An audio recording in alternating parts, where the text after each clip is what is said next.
girls going home and at home. We should defend people in every walk of life, in politics and in universities, and here I mentioned mildly the philosopher Professor Kathleen Stock in my county of Sussex. St Margaret's Church, Parliament Square, where I serve as Parliamentary Warden, is where we will gather later today and for the Roman Catholic service on Wednesday. We've learnt to stand with the Irish and Northern Irish against violence. We stand with Muslims against Islamophobia, with Jews against anti-Semitism, and with all the targets of fascists and white supremacists. We do have to be vigilant, but we also have to continue to be diligent in contact with constituents. Of course, review obvious security risks, and I would argue the insecure location of the National Holocaust Memorial presently proposed at Victoria Tower Gardens. At the opening of the Imperial War Museum Holocaust Galleries last week, I collected posters. David might wish us to remember their words as if directed to us and to our constituents. Freedom is at peril. Defend it with all your might. Another, which brings his face to my mind, your courage, your cheerfulness, your resolution will bring us victory. And I end with the words from the Prime Minister's first speech to the House of Commons on the 13th of May 1940. Let us go forward together. Ed David. The grief, the sadness and the shock we're all feeling today on the awful loss of Sir David Amess. This collective sorrow unites us all today. And like the leader of the opposition, I want to reach across the aisle and say to every Conservative colleague who knew David much better than many of us on these benches, has been so evident in the brilliant speeches we've heard, we feel for you. David's wonderful friendliness and his eclectic mix of campaigns that bridged the political divide were very special. From his campaigns on animal welfare to his championing of the few poor, David always spoke with compassion, authority, and often humour. Since Friday, I've spoken to a range of people about David, not least Liberal Democrat councillors from Southend. I have to confess to colleagues opposite that not all Liberal Democrat councillors are always complimentary about their sitting Conservative MP. But about David Amess, their affection was totally authentic. Carol Mulroney, a councillor in Leigh-on-Sea, told me how appreciative she was of David's support for the Lee Society and the local heritage centre it runs. Local history was clearly a passion of David's, as shown by his championing of the cause of the Endeavour, the only one of Lee's little ships to have survived the years since Dunkirk. Endeavour has been brought back to Lee and restored, and now takes part in Dunkirk ceremonies and local events, not least thanks to David. As well as being proud of Southend's past, David will always be deeply connected to its present and its future, not least now we will have the city of Southend. Carol told me how David would proudly boast of walking each road, each street, each drive, each avenue and each lane of his constituency, and how supportive he was of every community, not least the local fishing and cockling industry.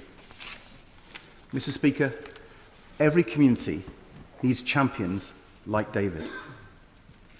The point is that we don't have to agree with each other across our political divides, but we can learn to be kind and warm even when we disagree.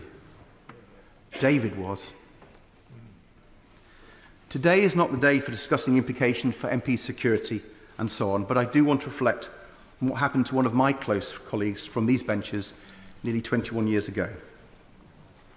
Yesterday I spoke to Nigel Jones, a former MP for Cheltenham, who many will recall, and a number have mentioned, was brutally assaulted during constituency advice surgery. Nigel was saved that day by the bravery of his member of staff, Andrew Pennington. Andrew Pennington was killed. Andrew was a local councillor who Nigel told me used to work 7 days a week for local residents and was Nigel's right-hand person. So as we reflect on the loss of David and on the threat to MPs, let us remember this too. Our staff and many in public services face abuse, threats and violence on an alarmingly frequent basis. it's incumbent on us in this house to defend them all. I'm sure that is what David would have wanted. Theresa May. Thank you, Mr. Speaker. Laughter, service, compassion. These are three of the words that spring to my mind when I think of David Amess. Laughter, because you could never have a conversation with David without laughter and smiling. Whether it was because of one of the outrageous stories that he was telling, perhaps about one of his colleagues or somebody else. But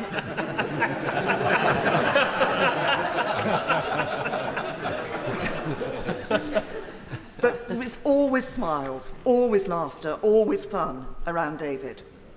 Service, because he had an extraordinary record of dedicated service to his constituents.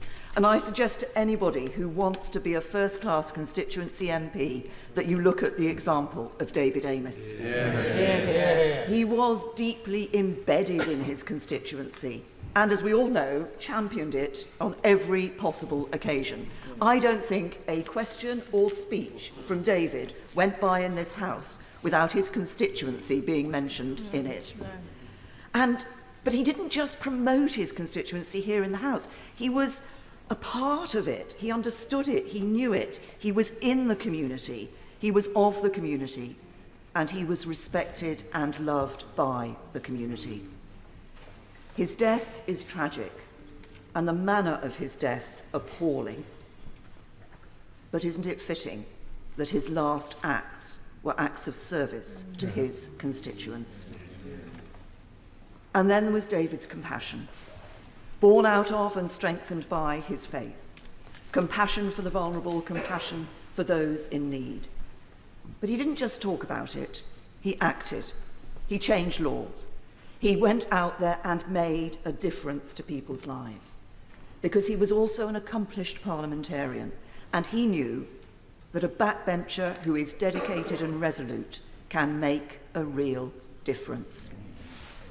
And to echo some of the comments that have been made today, first of all, I think it's a wonderful legacy for David that Southend is now a city. But we can also add to the legacy of David Amess by ensuring that in all our political debates, in our political discourse, we bring to those debates and that discourse the same respect, decency and compassion that were the symbols of his life. Because David Amess made a difference. His compassion made a difference to people outside of this house. His kindness made a difference to people inside this house. Our thoughts and prayers are with Julia and the family. Their loss is devastating. His constituency has lost a much respected and loved Member of Parliament. This House has lost a remarkable and valued parliamentarian.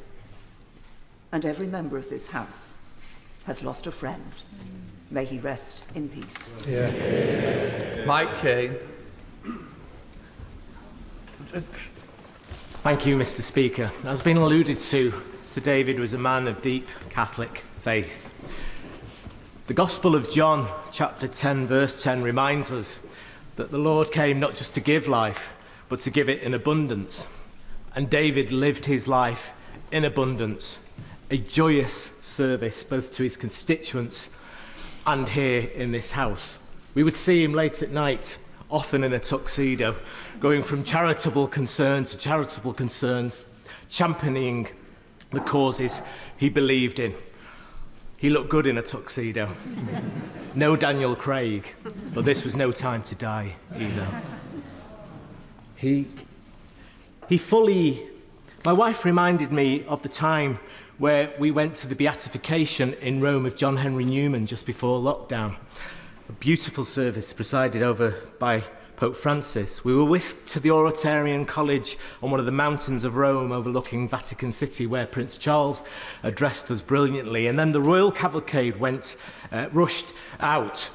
Unfortunately, the parliamentarians on the trip were left stranded. The former member for Ealing North, Stephen Pound, a former naval commander, decided to lead the vanguard in a military operation to get us back down to our hotel. Like troglodytes, we entered this cave and ended up in this vast Franciscan monastery. Our party became separated. It was now more like an Ealing comedy under Stephen's leadership.